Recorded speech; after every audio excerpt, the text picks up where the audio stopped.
नमस्कार, मी Milind Waghmare. Mind light news वाहिनीच्या उदय युवा नेतृत्वाच्या या विशेष कार्यक्रमामध्ये आपल्या सर्वांचं अगदी मनपूर्वक स्वागत. आज आपल्यासोबत आहेत शिवसेना शिंदे गटाचे धनाजी जोशी. खरं तर या नावाची आपणास नक्कीच ओळख आहे. नुसतं ओळख नाहीये, तर त्यांनी केलेल्या अनेक उपक्रमाचं आणि समाजामध्ये असणाऱ्या अनेक जे प्रश्न आहेत त्या प्रश्नावरती प्रहार करत त्या प्रश्नाला निकाली लावण्याचं काम त्यांनी गेल्या अनेक वर्षापासून करतायत.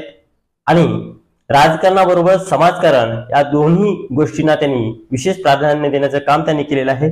सर आज आपल्यासोबत आहेत उदय युवा नेतृत्वाच्या या विशेष कार्यक्रमामध्ये. सर आपलं अगदी मनपूर्वक स्वागत. नमस्कार, मी धनाजी जोशी, शिवसेना शहर संघटक देगलूर. आज या ठिकाणी मला माइंडलाईन न्यूज चॅनलच्या वतीने इथं 2 शब्द बोलण्यासाठी इन्व्हाइट केल्याबद्दल मी त्यांचा खूप खूप आभारी आहे. सर आपण समाजकारण आणि राजकारण हे आपण करत आलेले आहात. तत्पूर्वी आमच्या रसिक श्रोत्यांना सुद्धा आपल्या कौटुंबिक पार्श्वभूमीच्या संदर्भामध्ये माहिती जाणून घ्यायची आहे. तर आपल्या कौटुंबिक पार्श्वभूमीच्या संदर्भात आमच्या रसिक श्रोत्यांना काय सांगाल? माझी कौटुंबिक पार्श्वभूमी, मी एक भाऊ आणि मी 2 बहिणी आणि आई वडील आहेत. त्या ठिकाणी माझ्या वडिलाचा जुना व्यवसाय असून तांदळाचा भुसार दुकान असून त्या ठिकाणी मी, माझा भाऊ त्या ठिकाणी समस्त म्हणजे भुसार दुकानामध्ये व्यवसाय करतो. सर आपण शिक्षण घेतलेले आहे, तर शिक्षण आपण नेमकं कुठं घेतलं आणि कोणत्या पद्धतीचं आपलं शिक्षण झालेलं आहे तेही आम्हाला जाणून घ्यायचंय. माझा प्राथमिक शिक्षण हे साधना प्राथमिक हायस्कूल देगलूर येथे झालेलं आहे. पुढचं माध्यमिक शिक्षण देगलूर साधना हायस्कूल येथे झालेलं आहे. त्यानंतर महाविद्यालयीन शिक्षण हे देगलूर कॉलेज या ठिकाणी झालेलं आहे. त्याच्यानंतर पुढे डीएड साठी मी श्री तुळजाभवानी अध्यापक विद्यालय येथे डीएडचं शिक्षण घेतलेलं आहे. सर आपण BA वगैरे आपलं झालेलं आहे का? हो, BA वगैरे झालेलं आहे, ते देगलूर महाविद्यालयात झालेलं. सर खरं तर आपण राजकारणामध्ये आता आपण काम करताय, परंतु राजकारणापेक्षा जास्त समाजातील जे प्रश्न असतात त्या प्रश्नावरती आपण नेहमीच निवेदन देणं असेल, त्याच्यावरती वाचा फोडणं असेल, ते काम मार्गी लागलं पाहिजे यासाठी आपले अनेक प्रयत्न असतात. तर मुळामध्ये आपला हा व्यवसाय वडिलोपार्जित जे व्यवसाय आहे तो व्यवसाय करतच आपण समाजसेवा करावी किंवा समाजासाठी आपलं काहीतरी देणं लागतं हे आपल्याला कधीपासून समजलं आणि कधीपासून आपण समाजसेवेमध्ये आलेला आहात? मी 2008ला 12वीला होतो. त्या ठिकाणी मी नेहमी आपले हिंदू सम्राट बाळासाहेब ठाकरे यांचे भाषण ऐकायचो. त्यांच्याबद्दल मला आदर होता आणि प्रेम होता, ते माझ्या प्रेरणास्थानी होते. मी बाळासाहेब ठाकरेचे नेहमी भाषण ऐकताना 80% समाजकारण आणि 20% राजकारण ह्या धोरणावर म्हणजे समाजकारण कसं केलं जाते हे त्यांनी दाखवून दिलं होतं. अन्य दुसऱ्या पक्षांनी कुठल्याही म्हणजे असं समाजकारणाचा भाग कोणी अंमलात आणला नव्हता. लेकिन बाळासाहेबांच्या ठाकरे यांच्या नेतृत्वाखाली या ठिकाणी महाराष्ट्रभर अनेक उपक्रम राबवत होते. त्या ठिकाणातून 80% हे समाजकारण करणारे लोक होते. त्या ठिकाणी मी बघून भावूक झालो. त्या तत्वावर मी समाजकारणाकडे वळालो. सर मुळामध्ये आपण आता सध्या शिवसेना शिंदे गटामध्ये आपण कार्यरत आहात. यापूर्वी आपण अनेक उपक्रम राबवलेले आहेत. तर हे उपक्रम आपण असे राबवावेत असं कसं सुचलं तुम्हाला, किंवा आपण समाजासाठी वेगवेगळे उपक्रम राबवावेत? काय या उपक्रमाबद्दल आपण काय सांगता? आपण समाजासाठी काही करत असताना आपण समाजाचं काही देणं आहोत या तत्वावर त्या ठिकाणी म्हणजे अनेक मनात करण्याच्या इच्छा असतात. त्या ठिकाणी मग असंच सुचतं की बाबा आपण हे केलं पाहिजे, ते केलं पाहिजे. तर त्या ठिकाणी मनात असं ठरवून मग आपण त्या ठिकाणी अनेक उपक्रम करण्यास चालू करतो.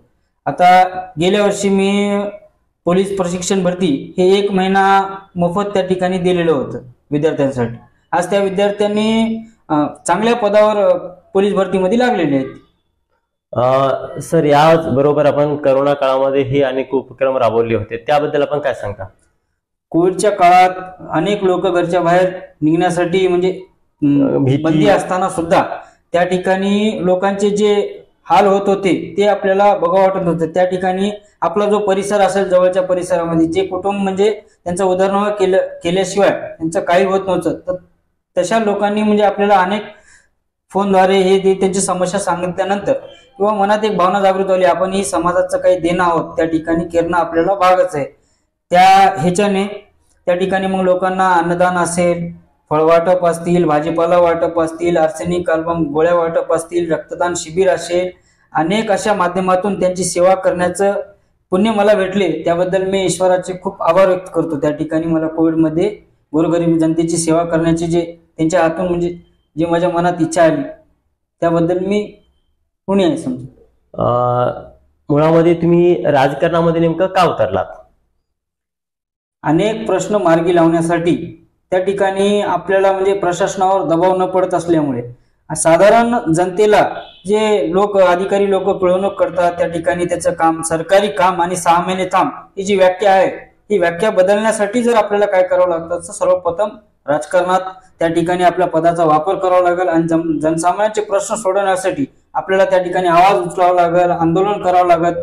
जे बी करावं लागेल ते राजकारणाच्या माध्यमातून होऊ शकतो. आणि एक राजकारणाची मोठी ताकद म्हणून आपल्याला वरिष्ठ लोक सुद्धा त्या ठिकाणी आपल्याला मदत करतात जेणेकरून प्रशासनावर दबाव पडेल आणि गोरगरिबाला याचा न्याय मिळेल.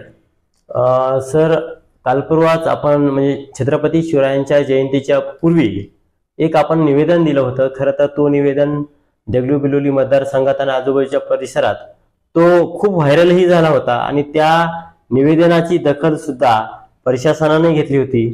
त्या निवेदनात आपण असं म्हटलं होतं की छत्रपती उद्यान म्हणून असं जे देगलूरच्या उद्यानाला जे नाव होतं तर ते एकेरी नाव न उच्चारता छत्रपती शिवाजी महाराज उद्यान असं नाव उच्चारावं असं आपण त्या निवेदनावर म्हटलं होतं. तर ही कल्पना आपल्याला नेमकी कशी सुचली आणि यासाठी आपण नेमकं काय पाठपुरावा केलात? अखंड हिंदुस्थानचे दैवत असलेले छत्रपती शिवाजी महाराज हे आमच्यासाठी सन्माननीय असून समस्त मराठी बांधवाचे ते दैवत आहेत.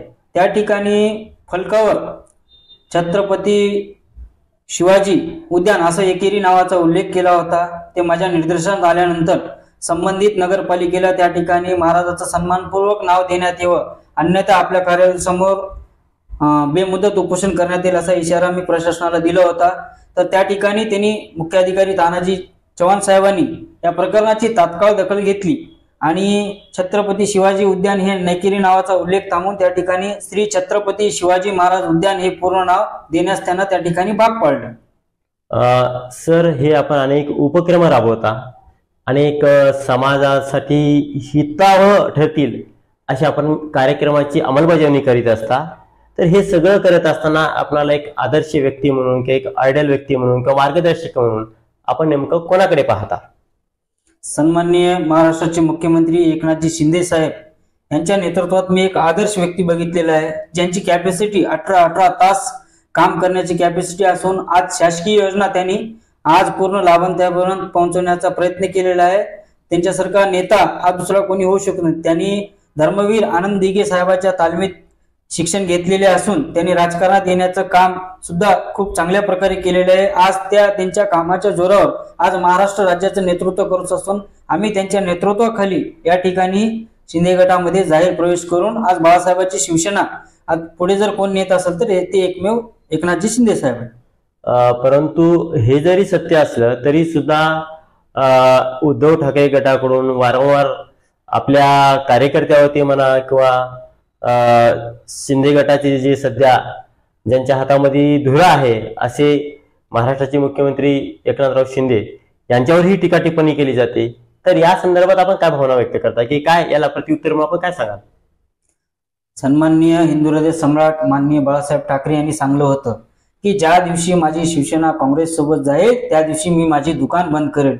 हे शब्द कोणाच्याही तोंडून उभं निघत नाहीत, पुढचा त्यांना भविष्य माहीत असतं. आज सन्माननीय हिंदू हृदय सम्राट बाळासाहेब ठाकरे यांनी राजकारण करतेवेळी त्यांना तळागाळातील जनतेची जाणीव होती की जे की आपण प्रत्येक गोष्टीवर शिवसेना असं पेटून उठवत होती आणि गोरगरिबाला न्याय मिळवून देत. पण काँग्रेसचं राजकारण तसं नसून काँग्रेसचं राजकारण स्वतःच्या स्वार्थापोटी आहे आणि आपल्या स्वतःच्या हितापोटी आहे. आज एवढे साखर कारखाने आहेत, जे संस्थे आहेत, आज सगळे त्यांचे जे बी कारभार आहेत सगळे त्यांच्या पक्षाचे कार्यकर्ते करतात. जनसामान्याला त्याला कुठला लाभ भेटणार. आज करोडो रुपये घोटाळे जर सर्वात जास्त कोणाचे असतील तर ते काँग्रेस पक्षाचे आहेत. तर त्या ठिकाणी बाळासाहेबांनी शब्द म्हणला होता की बाबा माझी शिवसेना ज्यावेळेस काँग्रेस सोबत जाईल त्या दिवशी माझी शिवसेना संपून जाईल. तर त्या तत्वावर उद्धव ठाकरे साहेबांनी ज्यावेळेस काँग्रेस सोबत युती केली तेव्हा सन्माननीय एकनाथ शिंदे साहेबांना खटकत होती, बाकीच्या समस्त शिवसैनिकांना खटकत होती. ही बाब त्यांनी सन्माननीय एकनाथ शिंदे साहेबांना सांगितली. एकनाथ शिंदे साहेबांनी या निर्णयावर ठाम विचार करून संबंधित सर्व आमदारांना एका जागी घेऊन पदाधिकाऱ्यांना एकत्र घेऊन ही परिस्थिती सगळी समस्तर समजावून सांगितल्यानंतर त्या ठिकाणी त्यांनी बंड पुकारण्याचं काम केलं आहे. एक शिवसैनिक म्हणून तुम्हाला काय वाटतं या संबंध झालेले जे प्रकरण आहे याबद्दल आपण काय सांगाल? जे पण सन्माननीय एकनाथ शिंदे साहेबांनी केलेले आहे ते खूप चांगले केलेले आहे. आज आपलं हिंदुत्वाचं सरकार आहे, त्या ठिकाणी आपले एवढी जुनी वर्षापासून भाजप सोबतची युती आहे. आपण भाजप हा हिंदुत्ववादी पक्ष आहे आणि शिवसेना ही हिंदुत्ववादी पक्ष आहे, तर आपण निरपेक्षपणे मानणाऱ्या काँग्रेस सोबत युती करणं हे कितपत योग्य होतं. त्यामुळं जे बी एकनाथ शिंदे साहेबांनी केले ते योग्य निर्णय घेतलेले आहे. आम्ही त्यांच्या निर्णयाचं स्वागत करू आणि त्यांच्यासोबत खांद्याला खांदा लावून काम करू. सर, आपण एकंदरीतच आपण राजकारण समाजकारणावरती आपण चर्चा करत असताना खरं तर एक गोष्ट प्रकर्षानं रसिक श्रोत्यांनाही सांगितली पाहिजे की आपणास अनेक पुरस्कार मिळालेले आहेत. तर आजपर्यंत आपल्याला काय नेमके कुठले पुरस्कार भेटले आणि या पुरस्काराच्या संदर्भामध्ये आपण काय भावना व्यक्त करता? सर्वप्रथम मी कोविडमध्ये काम करत असताना अनेक NGO संस्थांनी मला फोन लावून माझ्या कार्याचे कौतुक केली. त्या ठिकाणी त्यांच्या संस्थेच्या माध्यमातून ऑनलाईन पद्धतीनं जवळपास मला कोविडमध्ये 40-50 पुरस्कार ऑनलाईन प्राप्त झालेले असून त्याच्यानंतर मग अनेक माझ्या कार्याची दखल घेऊन मला आपल्या पंढरपूर येथे डॉक्टर बाबासाहेब आंबेडकर संस्थांच्या वतीने राज्यस्तरीय पुरस्कार देण्यात आला. त्याच्यानंतर महात्मा ज्योतिबा शिक्षण परिषदेच्या वतीने त्या ठिकाणी राज्यस्तरीय युवा रत्न म्हणून माझा गौरव करण्यात आला. कोल्हापूरला सुद्धा मला राष्ट्रीय समाजरत्न पुरस्कार प्राप्त झाला. त्या ठिकाणी जे की कुठलीच भावना मनात न ठेवता माझं काम आहे, मी जनसामान्यांचे प्रश्न सोडवणं, लोकांच्या अडीअडचणी सोडवणं.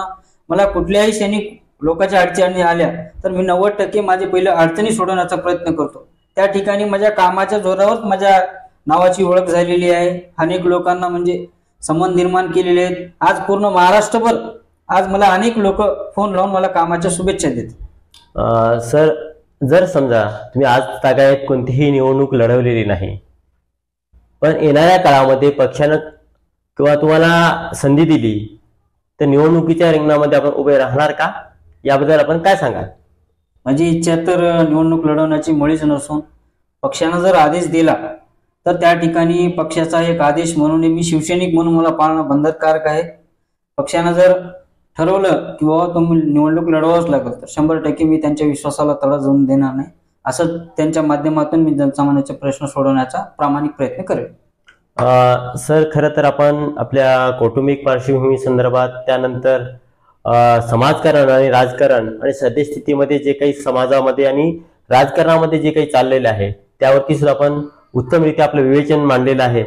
आणि भविष्यामध्ये सुद्धा तुम्ही राजकारणामध्ये एक यशस्वी व्हावं यासाठी सुद्धा मनपूर्वक शुभेच्छा. आपण दिलखुलास चर्चा केला त्याबद्दल मनपूर्वक धन्यवाद. धन्यवाद सर, आभारी आहे आपण.